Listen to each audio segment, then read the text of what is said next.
이런 식인 거죠. 지금 보면 이 작은 점 하나하나는 다 우리가 말하는 표본들이 됩니다. 그래서 이 표본들이 값이 네, 안녕하세요. 오늘은 신뢰 구간에 대해서 한번 얘기를 해보겠습니다. 신뢰 구간은 굉장히 단순한 것 같으면서도 또 직관적으로 이해하는 데는 또 어려움이 있기 때문에 오늘은 조금 이걸 직관적으로 얘기하는 내용으로 한번 구성을 해봤습니다. 그 신뢰 구간 관련해서 우리가 제일 많이 좀 접하게 되는 거죠. 저희가 어떤 여론조사라든지 표본조사를 했을 때 그 조사의 결과를 어떤 식으로 해석할 건지가 바로 이 신뢰 구간에 대한 내용입니다. 그래서 제가 한 가지 예시를 하나 말씀드리면 대선 후보 가상 양자 대결 얘기해 보겠습니다. 그래서 A 후보랑 B 후보가 각각 지지율이 36.3%, 41.7%로 조사가 됐습니다. 사실 이런 내용들은 우리가 일상생활에서 굉장히 많이 접하게 되는 거죠. 근데 보통 이런 결과와 같이 꼭 구석에 이런 내용이 붙습니다. 95% 신뢰 수준으로 오차 범위는 플러스 마이너스 3.1%다.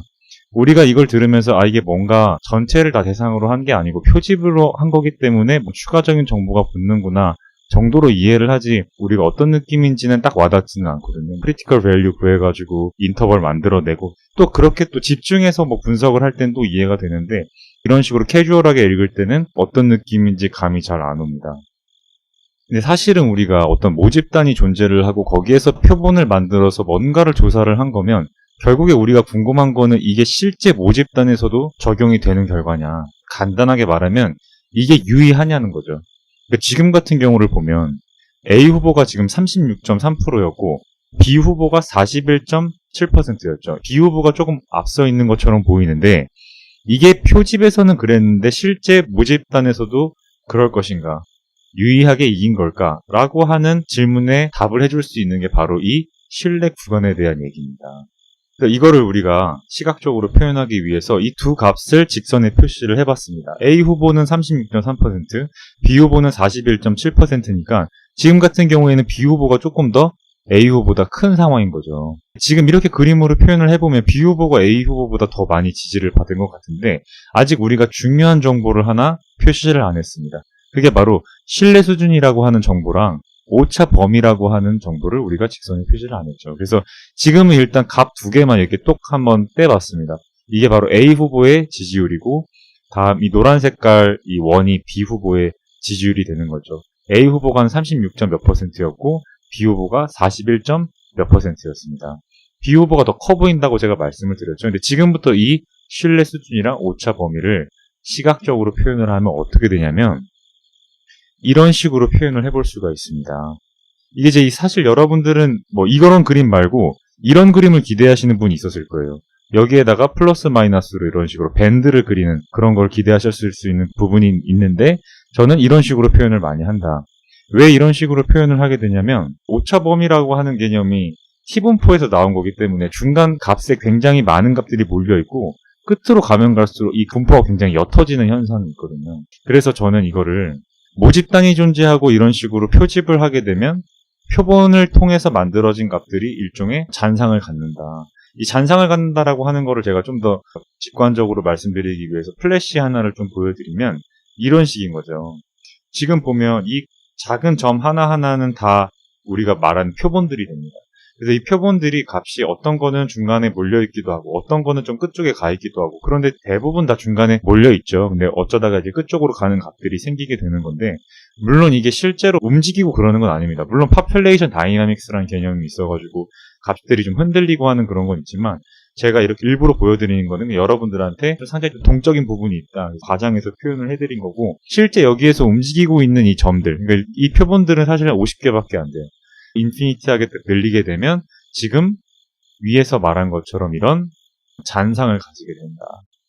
그래서 제가 이런 것들을 좀 더 통계적으로 얘기를 하면 어떻게 되냐면 가운데 있었던 이 점들 이 36점 몇 %, 그리고 41점 몇 %, 얘네들은 딱 점으로서 통계량 값을 갖는 거고 이 잔상이라고 하는 거는 우리가 표집을 하기 때문에 나올 수밖에 없는 일종의 오차 범위, 그리고 이 오차 범위라고 하는 건 결국에는 표준 오차를 통해서 만들어집니다. 그래서 표준 오차에다가 곱하기 T 크리티컬 밸류를 하게 되면 오차 범위가 나오는데 이거는 설명해주고 있는 게 지금 당장 네이버나 구글에만 쳐도 뭐 수식이 수십 개가 나와요. 그래서 그거 그냥 보시면 되는 거고 저는 오늘 최대한 직관적으로 설명을 드리는 겁니다. 그래서 그림을 기억을 하셔라. 이 잔상이라고 하는 게 일종의 오차 범위가 되는 거고, 이 오차 범위라고 하는 거는 표준 오차를 통해서 만들어진다. 근데 우리가 지금 조금 헷갈리는 거는, 우리는 표집을 한 번만 했는데 왜 지금 이런 잔상이 생기냐는 거죠. 이거랑 관련해서는 제가 지난 시간에 제가 올렸던 중심극한 정리, 그리고 그 전에 올렸던 표본 평균이 왜 분포를 갖는가에 대해서 영상을 꼭 보시길 바라겠습니다. 결국에는 중심극한 정리에 의해서 우리가 표집을 한 번만 해도 마치 표집을 여러 개 한 것 같은 효과를 얻게 되고, 우리가 실제로 한 그 표집은 바로 이 점이 되고, 중심극한 정리에서 만들어지는 수많은 표집들은 일종의 잔상의 역할을 하게 되면서 이런 식으로 신뢰 구간이 표현되게 된다라고 정리를 하시면 됩니다. 근데 우리가 첫 번째로 했었던 질문은 그거였죠. 유의한 차이가 있냐? 그래서 A 후보랑 B 후보가 더 41점 몇 %인데 그게 오차 범위가 3.1%라고 하는데 이게 진짜로 유의하게 차이가 있냐라는 질문에 답해야 되는 거겠죠. 그래서 유의한 차이가 있다라고 하는 거는 이 그림에서 잔상이 서로 겹치지 않는다는 얘기입니다. 무슨 얘기냐면, 이 그림 보면 잔상이 지금 안 겹쳐요. 지금 보면.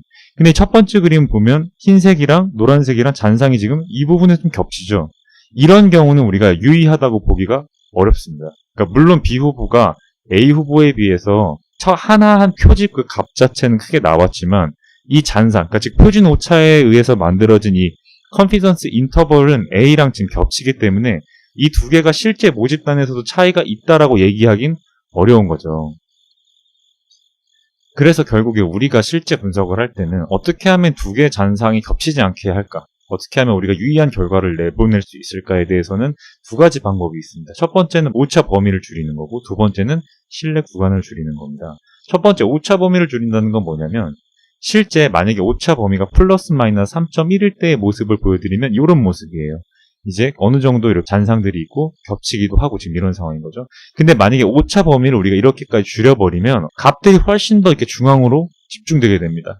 그래서 실제 이 오버랩들이 많이 안 생기게 되죠. 그러니까 즉 오차 범위를 줄여야 된다는 얘기는 표준 오차를 낮춰야 된다. 그러니까 우리가 어떤 유의한 결과를 얻고 싶으면, 이거는 지금 신뢰 구간에서만 한정되는 얘기가 아니고 전체적인 통계 기법에서 우리가 유의한 값을 얻고 싶다. 그러면 반드시 표준 오차를 줄여줘야 되는 부분이 있습니다.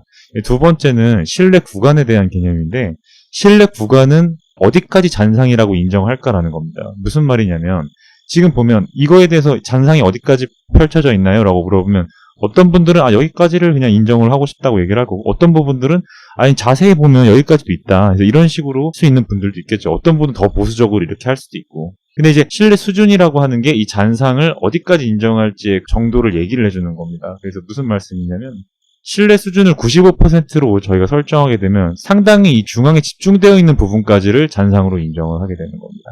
근데 신뢰 수준을 높이면 높일수록 이 신뢰 구간이 길어지면서 실제 잔상을 인정하는 정도가 점점 커진다는 거죠. 그러니까 실제 우리가 CLT, 그러니까 중심극한 정리에 의해서 만들어진 그런 표집의 분포들을 어디까지 인정할지는 이 신뢰 구간에 의해서 결정이 된다. 그리고 신뢰 구간이 커지면 커질수록 그 표집 분포의 정말 많은 영역까지 커버하게 된다라고 이해를 하시면 됩니다. 그래서 신뢰 구간 95% 같은 경우에는 지금 잔상이 탁탁 끊겨가지고 더 이상 이 두 개의 값들 사이에서 잔상이 겹치지가 않죠. 그렇기 때문에 신뢰 구간 95%에서는 유의하다고 얘기할 수 있겠지만, 신뢰 구간 99% 같은 경우에는 지금 역시 잔상이 또 이렇게 겹쳐버리게 되죠. 그렇기 때문에 우리가 또 유의한 결과를 얻고 싶으면 신뢰 구간을 줄여야 되는데, 그렇다고 신뢰 구간을 저희가 60%, 80% 이렇게까지 줄일 수 있을까요? 안 된다는 거죠. 그게 우리가 과학적으로, 그러니까 어떤 과학적으로 통용되는 정도의 신뢰 수준이 보통 95%나 99%인 겁니다. 그래서 똑같은 값이라고 할지라도 지금 정확하게 똑같은 값이죠. 정확하게 똑같은 값이고 실제 잔상도 똑같았는데 신뢰 구간을 95%로 두냐 99%로 두냐에 따라서 유의하거나 유의하지 않을 수도 있다. 그래서 이런 것들이 지금 제가 오늘은 신뢰 구간에 대해서 설명을 해드린 거지만, 사실 신뢰 구간 자체에 대한 말씀을 드리려고 했던 거라기보다는 여러분들한테 통계량과 그 통계량에 의해서 만들어지는 표준 오차, 그리고 그 표준 오차에 의해서 형성되는 그런 인터벌을 시각적으로 공유를 해드리고 싶어서 준비한 내용들이었습니다.